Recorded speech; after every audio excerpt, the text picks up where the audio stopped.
Jake Turner hadn't been on a date in years. A mechanic with oil-stained hands and a heart too honest for his own good. He wasn't the type who belonged in a place like Belarus, where the plates gleamed like porcelain moons and the waiters wore gloves. He double-checked the paper in his hand. Table 7. He'd written it down from the email his buddy Marcus forwarded after winning a romantic dinner for two on a radio promo. Jake figured, why not? Free food, maybe good company. So when he spotted a woman sitting alone at a table marked 7, he hesitated, straightened his collar, and approached. "You're at the wrong table," she said softly, but not unkindly. "But maybe you could stay for a while?" Her name was Charlotte Whitmore. Golden curls framed her delicate face, and her eyes, blue, bright, searching, met his with gentle curiosity. She sat in a sleek wheelchair, her pastel gown glowing faintly beneath the restaurant's warm light. Jake froze halfway into his seat. This is table 7, right?" "It is," she replied, lips curving slightly. "But I don't think you're the man I was supposed to meet." He scratched his neck, embarrassed. "Then I really am in the wrong place." Charlotte smiled faintly. "Maybe, but I wouldn't mind the company." It was awkward at first, his rough edges against her quiet grace, but soon the conversation softened. They laughed about the tiny forks neither of them knew how to use. Jake told her about fixing old trucks and burning toast. Charlotte talked about thunderstorms, vintage cameras, and the feeling of rain on glass. Neither asked about the wheelchair. Neither mentioned her last name. It was easy, real, until the real date arrived. 25 minutes later, a tall man in a tailored suit stormed in. "Charlotte Whitmore?" he barked. His face fell when he saw her. "You're in a wheelchair? This is a joke, right?" The restaurant went silent. Charlotte's hands trembled on her water glass. Jake stood slowly, calm but firm. "I'm sitting with her," he said evenly. "Who are you?" "Her date," the man sneered. Jake took a step forward. "Not anymore."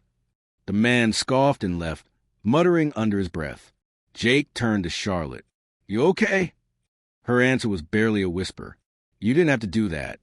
He smiled faintly. "Yeah, I did." They left together.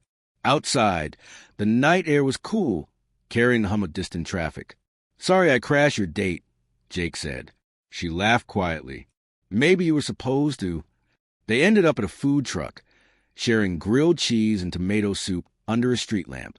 "So," she asked, "what's your story, Mr. Mechanic?" He told her about his mother working nights, his sister he'd raised, the bikes and cars that kept food on the table.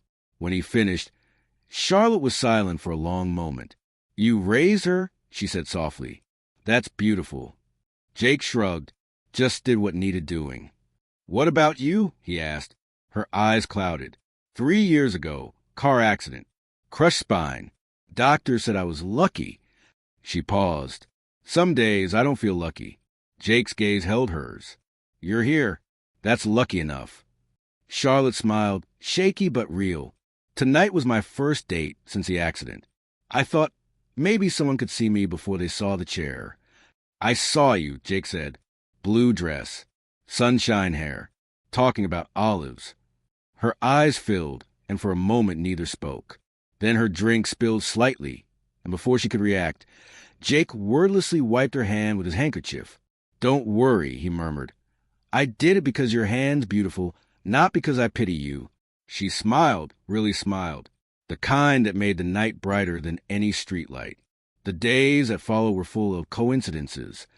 They met again at the diner near his garage, again at the park, again at the old theater that still used film reels. Sometimes she pretended not to know he'd be there. Sometimes she admitted she hoped he would. He never asked about her wheelchair. He only asked what her favorite smell was, or what song she'd play if she could make the whole world listen. One rainy afternoon, she surprised him at the garage with lunch. He was changing a tire, soaked to the bone, humming an old country tune. "You brought food," he grinned. "I may love you." "It's just grilled cheese," she teased. "It's the gesture that counts." As they ate beneath the dripping awning, Jake confessed, "I used to draw. Cars, trees, people.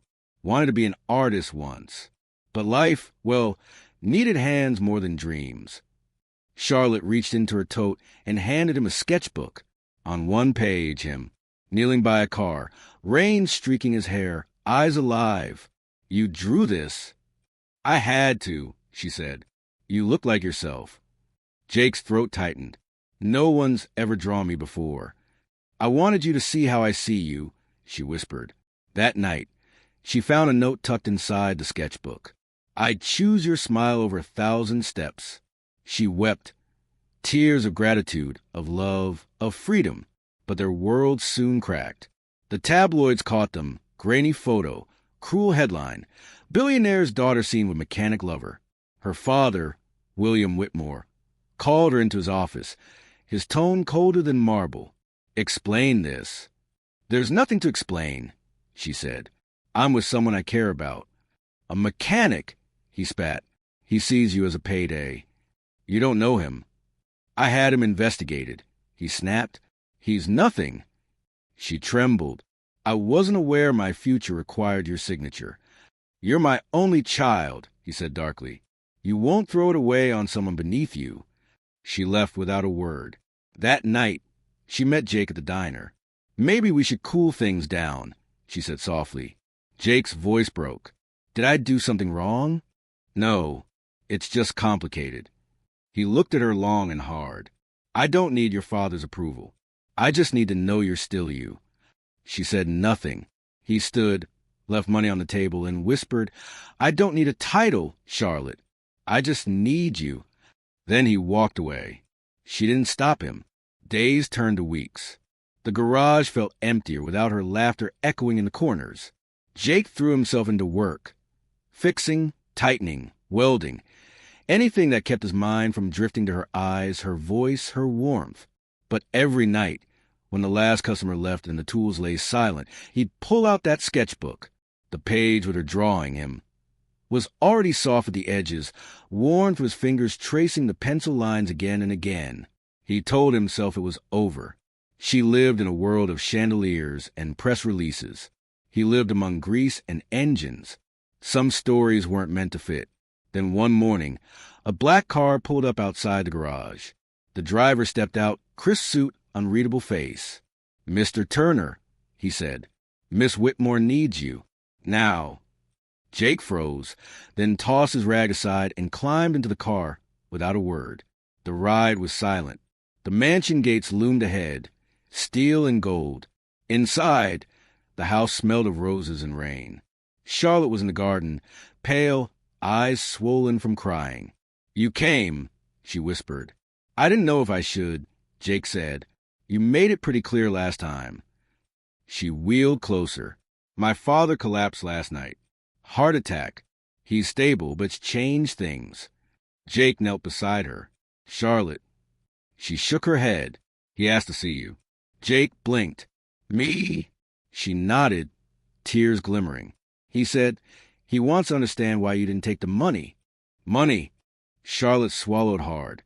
"He offered you a payoff through his lawyer 2 weeks ago. To leave me." Jake stared, stunned. "And he thought I took it?"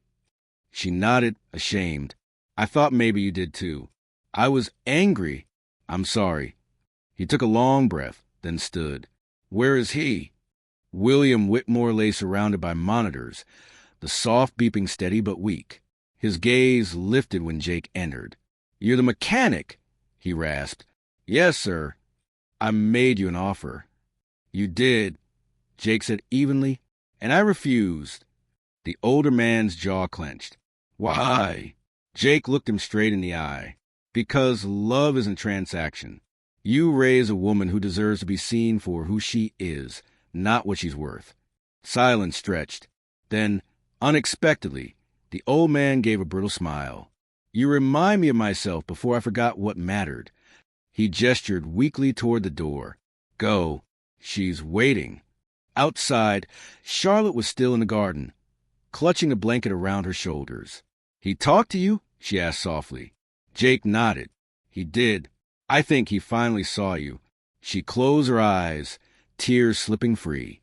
"I was so scared to let you back in. I thought our worlds couldn't mix." Jake knelt again, this time taking her hand. Then let's build one that doesn't care about worlds. Her breath hitched. You make it sound simple.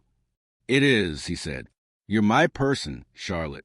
You were the moment you asked if I wanted to stay. She smiled through her tears. Then stay. He did.